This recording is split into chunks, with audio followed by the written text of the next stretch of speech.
IAS IPS అధికారులు అంటే బ్యూరోక్రాఫ్ట్స్, ప్రభుత్వం ఏదైనా వీళ్ళ పాత్ర మాత్రం కీలకమనే చెప్పుకోవాలి. అయితే ఇటువంటి ఉన్నతమైన అధికారులుగా పిలువబడేటువంటి వ్యక్తులు కొంతమంది రాజకీయ నాయకులు ప్రభుత్వం ఒత్తిళ్లకి గురై జైళ్లు ఊసలు లెక్కబెడుతున్నటువంటి పరిస్థితి. దానికి ఉదాహరణగా చెప్పుకోవాలంటే ఇప్పుడు తాజాగా ఒక కేసు అయితే వెలుగులోకి రావడం జరిగింది. ఏదైతే ఓబులాపురం అక్రమ మైనింగ్ కేసుకు సంబంధించి ఐఏఎస్ గా పనిచేసినటువంటి శ్రీలక్ష్మి గారు ఆ కేసులో ఆవిని నిర్దోషిగా ప్రకటించాలని చెప్పేసి పిటిషన్ దాఖలు చేసుకోవడం జరిగింది. అయితే దాని మీద పూర్తి విచారణ జరిపించినటువంటి తెలంగాణ హైకోర్టు ఆవిడ నిందితురాలుగా చేరుస్తూ ఆ పిటిషన్ డిస్మిస్ చేశారు. అయితే ఈవిడ గతంలో రాజశేఖర రెడ్డి గారు ముఖ్యమంత్రిగా ఉన్నప్పుడు అత్యంత కీలకంగా పనిచేసినట్టు ఐఏఎస్ అధికారి. అదే విధంగా జగన్మోహన్ రెడ్డి గారు ముఖ్యమంత్రిగా ఉన్న 5 ఏళ్లలో కూడా కీలకంగా పనిచేసిన వ్యక్తి. అయితే ఈ పరిస్థితి ఎందుకు వచ్చింది?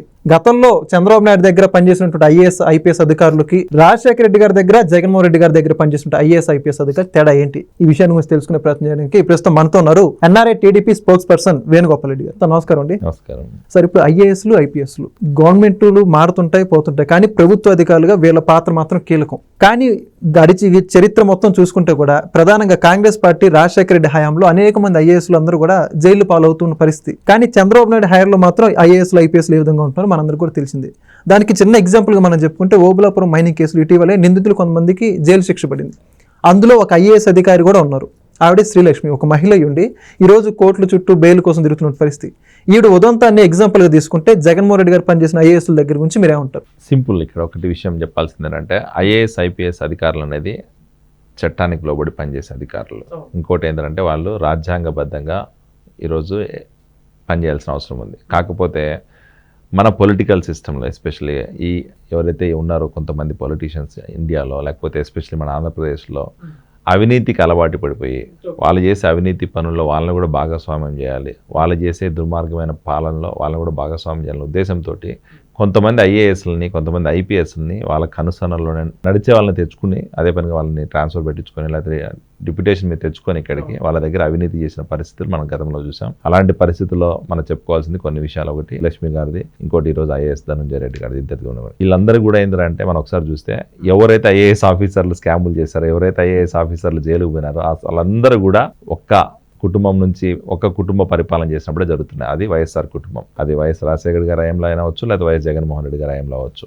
వీళ్ళు ఏంటంటే చిన్న వాళ్ళని టార్గెట్ లేదు, ఇంకా చిన్న చేపలు పట్టుకుని ఎన్ని చేపలు పట్టుకుని కడుపు నిండేది అనే పరిస్థితిలో డైరెక్ట్గా ఐఏఎస్ క్యాడర్ని ఐపీఎస్ క్యాడర్ని టార్గెట్ చేసుకుంటే కింద ఉన్న ఆటోమేటిక్గా పనిచేస్తారన్న మైండ్ సెట్లో వాళ్ళనే వీళ్ళని ఇరికిచ్చేస్తారు కేసుల్లో. అంటే వాళ్ళు బెదిరించి లోపరుచుకుంటారంటారా, లేకపోతే డబ్బా చూపించి లోపరుచుకుంటారంటారా? డబ్బా ఆశ బెదిరించి అనకంటే కూడా వీళ్ళకి తెలిసింది ఏంటంటే దాంట్లో ఆరితేరిపినారు. వీళ్ళు మనుషుల్ని ఎట్లా మ్యానిపులేట్ చేయాలని తెలుసు. ఆ మ్యానిపులేషన్ చేయడం వాళ్ళని మీదే చెప్తారు. పాతకాలంలో మైండ్ రీడింగ్ చేస్తారని చూస్తాం. అట్లాంటి మైండ్ రీడింగ్ చేసే బ్యాచ్ లో లోపరుచుకొని వాళ్ళకి తెలియకనే వాళ్ళ దగ్గర అవినీతి పనులు చేయిస్తారు. రేపు మళ్ళీ గవర్నమెంట్ మారిన తర్వాత వాళ్ళ దాని మీద ఇంట్రాగేషన్ లేదా ఇన్వెస్టిగేషన్ చేసినప్పుడు బాధ్యులు వీళ్ళు ఉండరు, ఐఏఎస్ అధికారులు ఉంటారు. ఈరోజు శ్రీలక్ష్మి గారు గతంలో 6 నెలలు జైలుకు పోయి వచ్చింది. జైలుకు పోయి వచ్చిన తర్వాత మళ్ళీ ఇదే వైఎస్ జగన్మోహన్ రెడ్డి మళ్ళీ గవర్నమెంట్లోకి వచ్చినప్పుడు తనను మళ్ళీ తీసుకొచ్చి మంచి పొజిషన్లో కూర్చోపెట్టి గవర్నమెంట్లో భాగస్వామ్యం చేసినాడు. ఈరోజు మళ్ళీ ఓబులాపురం మైనింగ్లో కేసు బయటకు వచ్చినప్పుడు తన మీద ఆధారాలతో బయటపడుతున్నాయి. రేపు పొద్దున మళ్ళీ గత 5 సంవత్సరాలు ఏమైనా ఎన్ని తప్పులు చేసిందో ఈరోజు లిక్కర్ స్కామ్ అవ్వచ్చు, లేదా రేపు వచ్చే వేరే అవినీతి అన్నింటిలో కూడా మళ్ళీ శ్రీలక్ష్మి గారు భాగస్వామ్యం అయ్యే పరిస్థితి ఉంటుంది. ఈరోజు ధనంజయ రెడ్డి గారు లోపలికి పోయినారు లిక్కర్ స్కామ్లో, రేపు మరి శ్రీలక్ష్మి గారు ఉండొచ్చు. సో అలాగేంటంటే నాయకుడు అనేవాడు ప్రజల కోసం పనిచేసే అధికారులని ఎప్పుడు కూడా ప్రలోభ పెట్టకూడదు. కాకపోతే వైఎస్ఆర్ పార్టీ వైఎస్ జగన్మోహన్ రెడ్డి గారు చేసే పనే అది. ఈరోజు ఒక నాయకుడిని నమ్ముకుంటే ఈరోజు చంద్రబాబు నాయుడు గారు అధికారంలో ఉన్నప్పుడు చంద్రబాబు నాయుడు గారు ఏ రోజు కూడా ఐఏఎస్ ఆఫీసర్ని ఐపీఎస్ ఆఫీసర్ని ప్రలోభ పెట్టలేదు. ఎక్కడ కూడా రాజ్యాంగంలో అధికార దుర్వినియోగం చేయలేదు. వాళ్ళ అధికారులను చేయాలి, ప్రభుత్వంలో నడపాలి. ఎందుకంటే రెండు ఒక సపరేట్ వింగ్స్ లాగా నడిపేవాడు. ఈరోజు ప్రజాస్వామ్యంలో ప్రజల కోసం పనిచేసేవాడు ప్రజాప్రతినిధి అయితే, ప్రజాస్వామ్యంలో ప్రజల పక్షాన్ని నిలబడి ప్రజల అవసరాలు తీర్చేవాడు అధికారులు.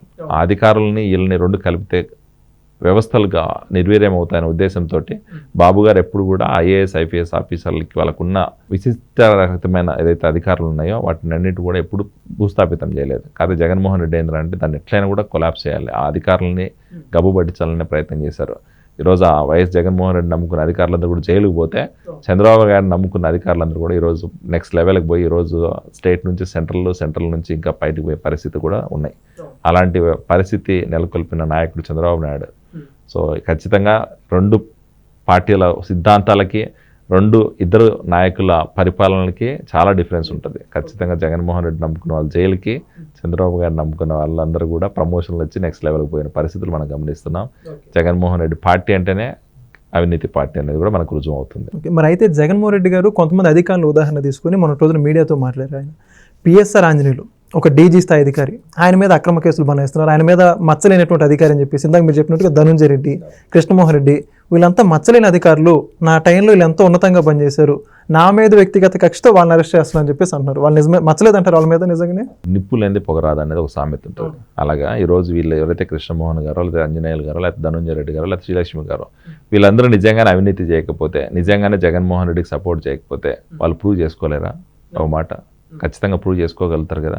అండ్ ఇంకోటి ఏంటంటే గవర్నమెంట్ ఏదైనా కూడా అధికారుల మీద పెత్తనం చెలాయించాలని ప్రయత్నం చేయదు, అధికారులను జైల్లో పెట్టాలని ప్రయత్నం చేయదు. ఎందుకంటే అధికారులు అనేవాళ్ళు ప్రజల కోసం పనిచేస్తున్నారు. ఈరోజు వాళ్ళ మీద అటాక్ జరుగుతుంది, వాళ్ళ మీద ఇన్వెస్టిగేషన్ జరుగుతుంది, వాళ్ళ మీద ఈరోజు దాడులు జరుగుతున్నాయంటే కారణం వాళ్ళు చేసిన అవినీతి పనులు. అది ప్రత్యక్షంగానో పరోక్షంగానో జగన్మోహన్ రెడ్డి వాళ్ళకి తెలియకనే ఇన్వాల్వ్ చేశాడు. అంటే కాదంబరి జత్వానికి ఉదాహరణగా తీసుకుంటే సీఎంఓలో పదక్రతం చేసినట్టు అర్థమవుతుంది. దేశ చరిత్రలో ఇప్పుడు కూడా లేదంట. 3 ఎస్పీ స్థాయి అధికారులు అంటే వాళ్ళు కూడా డీజీ క్యాడరు ఒకేసారి సస్పెండ్ చేశారు జగన్మోహన్ రెడ్డి గారి పాలనలో. దాని గురించి ఏమంటారు? ఖచ్చితంగా వీళ్ళు అలవాటు పడిపోయారు, అలాంటి పనులు చేయడానికి అలవాటు పడిపోయారు. అది ఐఏఎస్, ఐపీఎస్, డీజీపీనా, డిఎస్పీనా సంబంధం లేదు. ఎవరితోనైనా కూడా పనులు చేయించుకోగలుగుతారు, ఎవరినైనా కూడా అవినీతిలో బురద తల్లుతారు, ఎవరినైనా కూడా అవినీతి దాంట్లో లాగి వాళ్ళకి తెలియకనే దాంట్లో ఇరికిచ్చేస్తారు. సో వీళ్ళకి ఎప్పుడు తెలుస్తుంది అంటే ఎప్పుడైతే ఆ కేసు బయటకు వస్తుందో, ఎప్పుడైతే ఏదైతే వాళ్ళు చేసిన స్కాములు బయటకు వస్తాయో ఆ రోజు ఈ ఐఏఎస్లు, ఐపీఎస్లకి అర్థం అవుతుంది. వాళ్ళు ఆ రోజుకి వాళ్ళు ఇంకా తప్పించుకునే ఛాన్స్ కూడా ఉంటుంది. ఎందుకంటే ఆటోమేటిక్గా వాళ్ళు అక్కడ సైన్లు చేసింటారు, కొన్ని ఎగ్జిక్యూటివ్ ఆర్డర్స్ సైన్ చేసేసింటారు, కొన్ని తెలియకనే జరిగిపోయి ఉంటాయి. సో ఆటోమేటిక్గా వాళ్ళు తెలియకనే ఈరోజు జైలుకు పోతున్నారు. అలాంటి పరిస్థితి. జగన్మోహన్ రెడ్డి ఏంటంటే కట్టి రెక్కన పామెట దంపాలో తెలుసు, ఎట్లా మనుషుల్ని మ్యానిపులేట్ చేయాలో తెలుసు, ఎట్లా వాళ్ళ మైండ్ రీడ్ చేసి వాళ్ళని రోబోట్స్కోవాలో తెలుసు. అలాంటి పనులు చేసే దాంట్లో ఆరితేరిపోయినాడు కాబట్టే ఈరోజు ఐఏఎస్, ఐపీఎస్ స్థాయి అధికారులను కూడా రోడ్డు పాలు చేసే పరిస్థితి, జైలు పాలు చేసే పరిస్థితి తయారైపోయింది. సో సామాన్య ప్రజలకి రక్షణ లేదు, ఐఏఎస్ ఆఫీసర్లకి రక్షణ లేదు, ఐపీఎస్లకి రక్షణ లేదు, నమ్ముకున్న కార్యకర్తలకి నమ్మకం లేదు, ఎవరికి నమ్మకం లేదు. జగన్మోహన్ రెడ్డి ఏంటంటే ఆయన స్వలాభం కోసం, ఆయన అవినీతి అక్రమార్జన కోసం ఎవరినైనా నట్టేటు ముంచే పరిస్థితి మనం గమనిస్తున్నాం. మరి అయితే చివరిగా జగన్మోహన్ రెడ్డి గారు వాళ్ళ ద్వారా లబ్ధి పొందినట్టు పరిస్థితులు మనం చూసాం. మరి వాళ్ళు ఇబ్బందులు ఉన్నప్పుడు అంటే జైలుకి వెళ్ళినప్పుడు కావచ్చు, ఏదైనా కేసులు నమోదైనప్పుడు వాళ్ళకి మళ్ళీ అండగా నిలుస్తాడా, లేకపోతే ఏమైనా ఉండదంటారా సహాయం ఆయన దగ్గర నుంచి? అసలు మీరు ఎట్లా అడుగుతున్నారు క్వశ్చన్? ఈరోజు అంటే వాళ్ళ లబ్ధి పొందారు కదా, లబ్ధి పొందిన వాళ్ళు వదిలేసండి. సొంత తల్లిని, సొంత చెల్లిని బయట పంపించినారు. జన్మనిచ్చిన తల్లిని, తోడబుట్టిన చెల్లిని ఈరోజు బయట పెట్టిన జగన్మోహన్ రెడ్డి ఒక నార్మల్ ఐఏఎస్, ఐపీఎస్ ఆఫీసర్ కోసం నిలబడతాను నమ్ముతారా మీరు? ఓకే, ఇంకా మీ సావు అంటారా? ఆయన అవసరం కోసం ఆ రోజు వాడుకున్నారు, వీళ్ళకి తెలియక ఆ రోజు ఇన్వాల్వ్ అయినారు. ఈ రోజు అయిపోయింది, ఇంకా అది క్లోజ్ చాప్టర్. అంతవరకే నేను ఓపెన్ చేసి చదివే ఆలోచన ఉండదు, దాని గురించి పట్టించుకునే ఆలోచన ఉండదు. జగన్మోహన్ రెడ్డి వల్ల ఈరోజు జైలు పాలైన ఐఏఎస్, ఐపీఎస్ ఆఫీసర్లు నేను మళ్ళీ ఈరోజు వాళ్ళని వెనకేసుకొస్తాడు, వాళ్ళని మళ్ళీ ఈరోజు జైలు నుంచి బయట తీసుకొచ్చే ప్రయత్నం చేస్తాడో, లేకపోతే వాళ్ళకి సపోర్ట్ చేస్తాడు అనుకోవడం మూర్ఖత్వం. జగన్మోహన్ రెడ్డి అనే అతను వాడుకోవడం, వదిలేయడం అనేది ఆరితేరిపోయినాడు. అది అమ్మైనా, చెల్లైనా, ఐఏఎస్ అయినా, ఐపీఎస్ అయినా, కార్యకర్త అయినా, ఎవరైనా use and throw character Jaganmohan రెడ్డిది. ఆయన స్వలాభము, ఆయనకు బెనిఫిట్ ఉందంటే ఎస్ సపోర్ట్ చేస్తారు.